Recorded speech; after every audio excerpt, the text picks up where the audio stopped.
दुनिया जियां गंबट ऐं आस-पास वारनि इलाइक़नि में हज़रत इमाम हुसैन अलैहिस्सलाम जे ॾिनल अज़ीम क़ुर्बानियुनि खे भेटा पेश करण जो सिलसिलो जारी आहे।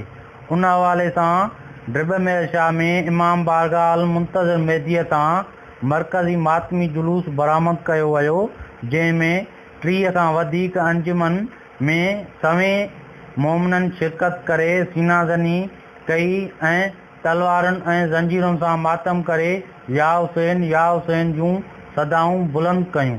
उन मौक़े ते मोमिननि अवामी आवाज़ टीवीअ सां ॻाल्हाईंदे चयो त इमाम हुसैन अलैहिस्सलाम करबला जे मैदान में जान जो नज़रानो ॾेई पंहिंजो अलम बुलंद कयो, हक़ ऐं सच जो अलम बुलंद करे पंहिंजे जान जो नज़रानो ॾेई इस्लाम जो झंडो बचायो। मौला हुसैन अॼु बि ज़िंदा आहे, सुभाणे बि ज़िंदा ता क़यामत ताईं ज़िंदा रहंदो। क़दीमी सालनि खां जुलूस निकिरंदड़ आहे, जेको मुख़्तलिफ़ रूटनि खां थींदो, ॻोठ मूसाणनि खां ऐं थींदो करे ड्रिब मेहर शाह ईंदो आहे ऐं अल मुंतज़िर महदी इमाम बारगाह ते अचे मजलिस अज़ा मज़लूम करबला थींदी आहे। असां मुस्लमान हीअ सबील जेका आहे इमाम हुसैन नाले ते हर साल हिते मल्हाईंदा आहियूं।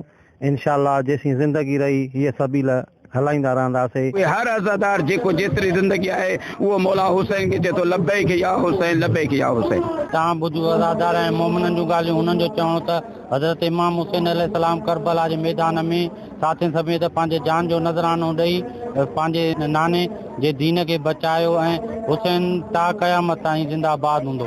कैमरामैन अहमद अली हुजण सां गॾु मोहम्मद अली हुजण, अवामी आवाज़ टीवी गंबट।